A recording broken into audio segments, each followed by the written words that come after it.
VTV Bangla news, সত্যের সাথে সত্যের পথে। দক্ষিণবঙ্গে বর্ষার বৃষ্টি, কয়েক পশলা বৃষ্টিতে ভিজবে কলকাতাও। গতকাল মৌসুমি বায়ু গাঙ্গের পশ্চিমবঙ্গের কিছু অংশে প্রবেশ করেছে। আলিপুর আবহাওয়া দপ্তরের পূর্বাভাস অনুযায়ী বিহার, ঝাড়খণ্ডেও বর্ষা নেমেছে। তবে বর্ষা এলেও ভারী বৃষ্টি এখনই নয় দক্ষিণবঙ্গে। রবিবারের পরে বৃষ্টি কমতে পারে, ফিরবে আর্দ্রতাজনিত অস্বস্তি। আজ শনিবার গাঙ্গে পশ্চিমবঙ্গে মেঘলা আকাশ, বজ্রবিদ্যুৎ সহ বৃষ্টির সম্ভাবনা দক্ষিণবঙ্গের সব জেলাতেই। পশ্চিমের জেলায় বৃষ্টির পরিমাণ বেশি। উত্তরবঙ্গের দার্জিলিং, আলিপুরদুয়ার, কোচবিহার, জলপাইগুড়ি এই 5 জেলায় বৃষ্টি চলবে। শনিবার বৃষ্টি কিছুটা কমলেও সোমবার থেকে ফের বাড়বে বৃষ্টি। কলকাতা ও তার পার্শ্ববর্তী অঞ্চলে মূলত সাধারণত মেঘলা আকাশ থাকার সম্ভাবনাই আছে। আজ সকালে কিছুটা হালকা বৃষ্টিপাত হয়েছে, আর রাত্রে বা কালকে সকালের দিকেও আবার এক পশলা হালকা বৃষ্টিপাতের সম্ভাবনা আছে। সর্বোচ্চ তাপমাত্রা আজ 32 থেকে 33-এর মাঝামাঝি থাকার সম্ভাবনা। সর্বনিম্ন তাপমাত্রা কাল 27-এর আশেপাশে থাকার সম্ভাবনা। না, দক্ষিণবঙ্গে কালকে আমরা যেটা দিয়েছি ওটাই আছে। আজকে আর মনসুনের কোনো ফার্দার প্রোগ্রেস হয়নি। গতকালকে যেমন আমরা বলেছিলাম, নর্থ 24 পরগনা, মুর্শিদাবাদ, নদিয়া, কলকাতা, হাওড়া, হুগলি, পূর্ব মেদিনীপুর, বর্ধমানের কিছু অংশ, এমন গতকালকে বলেছিলাম ওই একই লাইন আছে। কলকাতা, উত্তর 24 পরগনা, নদিয়া এই 3টে জেলাতে সব জায়গাতে হয়ে গেছে।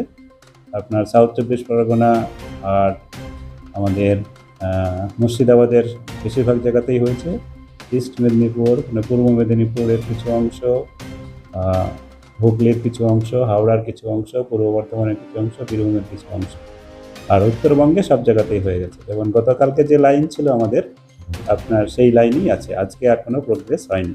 আগামী 4 দিনের মধ্যে আরও কিছু অংশে প্রোগ্রেস হওয়ার সম্ভাবনা আছে। তবে আগামী 2-3 দিনে দুদিনে সম্ভাবনা কম। আর্দ্রতাজনিত অস্বস্তি কি বাড়বে? না, আর্দ্রতা অস্বস্তি তেমন খুব বেশি বাড়ার সম্ভাবনা নেই। কাল আর পরশু যেহেতু বৃষ্টিপাতের পরিমাণ একটু কম থাকবে, সামান্য বাড়তে পারে। তবে আমাদের মৌসুমী বায়ু প্রবেশ করে গেছে, তার জন্যে আর্দ্রতা আগেকার মতো যেটা আপনার হট অ্যান্ড হিউমিড যেটা ছিল সেটা হওয়ার সম্ভাবনা নেই। এটা উত্তরবঙ্গে কতদিন পরে দক্ষিণবঙ্গে বর্ষা পড়বে? উত্তরবঙ্গে তো আপনার আমাদের মের লাস্টে 31 তারিখ নাগাদ যেটা হয়েছিল, তারপরে আমাদের এখানে গতকাল 21 তারিখে হলো। আপনার ডিফারেন্সটা 20 দিনের মতো। হ্যাঁ, অনেকবারই ডিফারেন্স এটা হয় আপনার। যেমন 2022-এও যেমন 3 তারিখে জুনে হয়েছিল উত্তরবঙ্গে, 18 তারিখে মনে হয় সাউথ দক্ষিণবঙ্গে হয়েছিল।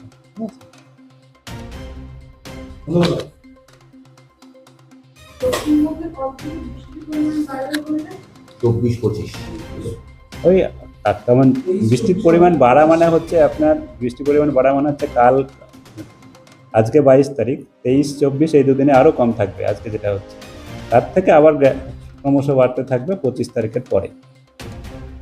হ্যাঁ, তবে আমাদের আগামী 5 দিনে দক্ষিণবঙ্গে কোনো ভারী বর্ষার সতর্কতা নেই। মানে হালকা থেকে মাঝারি বৃষ্টিপাতেই কেবল কয়েক জায়গাতে হবে।